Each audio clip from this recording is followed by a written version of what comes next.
Конец года — это прекрасное время, чтобы подвести итоги и в целом оглянуться назад и посмотреть, что же мы получили за контент на протяжении этого прошедшего года. И поскольку все мы уже находимся на новогодних праздниках, и мы с вами, и Konami уже, судя по всему, вышли в этот самый отпуск, давайте немного отвлечемся от контента, который появился в игре, который еще появится, и оглянемся на все то, что уже было в игре, и подведем свои собственные итоги. В сегодняшнем ролике я поделюсь своими впечатлениями, расскажу о том, каких игроков за прошедший год, именно календарный год, я считаю лучшими в eFootball, какие паки мне больше всего понравились, какие кампании, обновления и многое другое. Вам же я предлагаю присоединиться ко мне в комментариях под этим роликом и поделиться своими впечатлениями от игры за прошедший год, отметить, что вам понравилось, что вам не понравилось, ну и естественно, какие у вас ожидания. Как и всегда, вы на канале Realistic PS, не забывайте про привычную активность под этим роликом, но мы начинаем. И начнем мы с лучших паков, которые появлялись в игре за этот год. На самом деле их было очень и очень много. Те же самые эпические наборы, шоу-тайм наборы. Бигтаймовских, по-моему, особо-то и не было, потому что вот отдельные бигтаймовские наборы, они потихоньку сходят на нет. Поэтому на ум скорее приходят именно вот шоу-тайм и эпики. Да, конечно, есть те же самые номинальные паки, но мы их особо в учет не принимаем, а скорее всего даже выделим в отдельную категорию. И поэтому из всех тех эпических и шоу-таймовских паков, которые были за год, я, наверное, могу отметить только вот 4. И то это скорее вот эпические паки.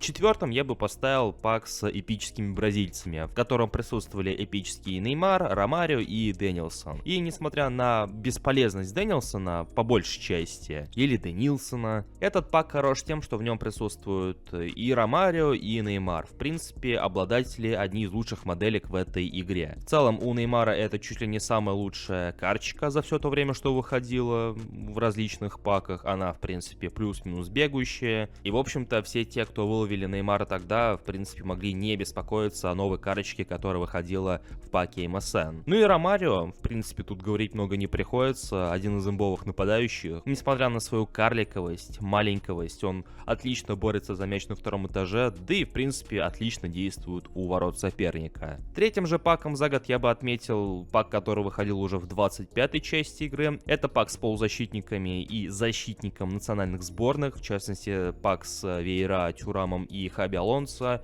Так же, как и в предыдущем паке, 2 годных игрока и один, ну такой, в принципе, пойдет. Ну а Тюрам и Вейра тут, в принципе, бомбовая связка. Один является самым лучшим опорником в eFootball, в то время как второй, один из лучших защитников, что касается оборонительных фланговых защитников, которого можно спокойно прокачать по ЦЗ. Ну то есть, чтобы выловить кого-нибудь из них, вам не приходилось идти конкретно за одним футболистом. Если вы не выловили одного, то могли выловить второго. И как по мне, это более чем неплохо. Второй лучший пак за год, я считаю, это премиальный пак со сборной Франции, который выходил во время летней кампании, во время чемпионата Европы и Кубка Америки. В принципе, в отличие от пака сборной Аргентины, здесь и главный тренер хороший, и подбор игроков более-менее подходящий, и под ивенты, и в целом кто-нибудь также мог, ну, плюс-минус залететь в основу, особенно если у вас не самый донатный состав. И что самое главное, данный набор могли позволить себе даже те, кто в игру не донатит, и получить имбовую карточку Антуана Гризмана, которая по своему общему рейтингу вполне себе спокойно конкурирует с нынешними эпическими футболистами, у которых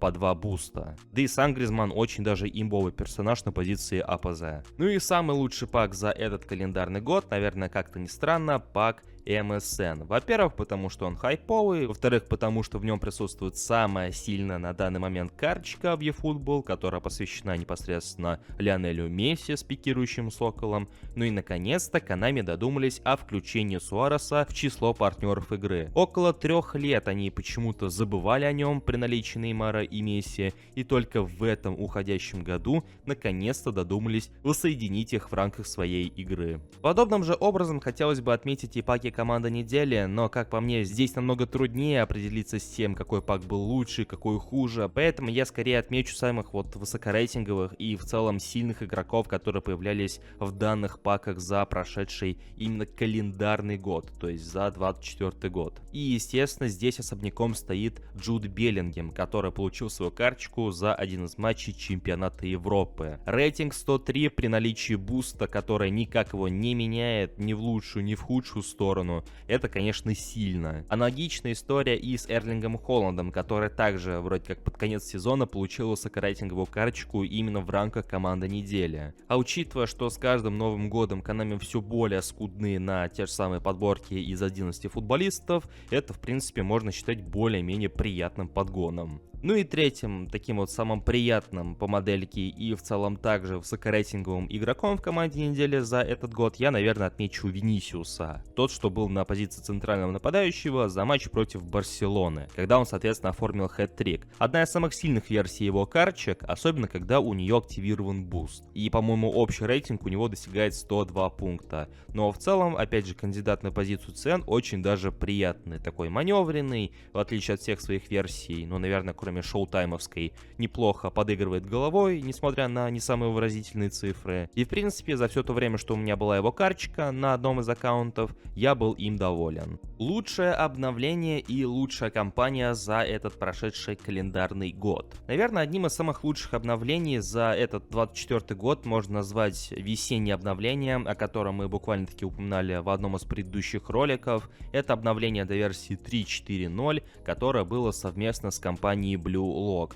В принципе, данное обновление действительно обновило игровой процесс, это было более-менее заметно, в отличие от всех предыдущих и последующих разов. Konami тогда акцентированно демонстрировали изменения в игровом процессе, отмечали нововведения, исправления, как в случае с игровым стилем классическая десятка, добавили новые празднования для футболистов и, в общем-то, добавили некоторые новые функции. Как минимум, одна из таких была добавление позиций для наших футболистов. Да и сама компания Blue Lock, несмотря на свою аниме-составляющую, в принципе, была, ну, знаете, более-менее интересной, вдохнула новую жизнь, учитывая, что перед ней у нас в игре особо ничего интересного не происходило. Вторую более-менее интересную кампанию можно отметить как кампанию, посвященную национальным турнирам, опять же, чемпионат Европы и Кубок Америки. Конечно, если сравнивать эту кампанию с той, что была по чемпионату мира, то она, естественно, уступает. Но в целом, по тому, как игра преобразилась, хоть сколько-то-нибудь оживилась во время национальных турниров этим летом, в принципе, тоже можно отметить. Ну и в качестве одного из заметных обновлений за прошедший 24 год, наверное, также можно отметить обновление до самой eFootball 2025, которое мы получили в середине сентября. Как мне кажется, начальный релиз 25-й части удался куда более интереснее и заметнее, чем это было в прошлом году с eFootball 2024. И если вы зададите вполне справедливый и очевидный вопрос, почему, то я скажу вам: не знаю, я вот так вот чувствую. И это были мои итоги eFootball, посвященные 2024 году. Как я и упоминал в начале этого ролика, приглашаю вас в комментарии, дорогие друзья, чтобы уже вы поделились своими итогами по все тем же самым критериям, какой самый лучший пак для вас был в этом году, какие лучшие игроки для вас выходили в этом же году, ну и какое обновление вы считаете более весомым, более глобальным и, в принципе, более значимым для этой игры. Поскольку это последний раз, когда мы слышимся в этом 24-м году, то есть 31 и уже потом 1 числа, скорее всего, контента на этом канале не будет, пользуюсь возможностью, чтобы поздравить вас с предстоящим Новым годом. Как и всегда, год был непростым, но тем не менее мы его преодолели и живем с мыслью о том, что дальше будет только лучше. Не факт, конечно, но с другой стороны, никто не мешает нам об этом думать. И даже несмотря на все это, мы продолжаем следить за контентом, который постепенно появляется в игре, поэтому, чтобы оставаться в курсе событий, подписывайтесь на наши соцсети, подписывайтесь на Telegram, группу ВКонтакте. В лишний раз с Новым годом я поздравлю вас и там. Ну и, естественно, весь контент, который придется на первое число 25 года, мы также будем обсуждать именно там. И только потом вспомним про этот канал тоже. Большое спасибо всем тем, кто оставался с нами в этом 24 году и будет оставаться в 25 году. Играйте только в лучшее, играйте в свое удовольствие, и чтобы вы не выбрали, желаю вам удачи. До встречи в следующем 2025 году.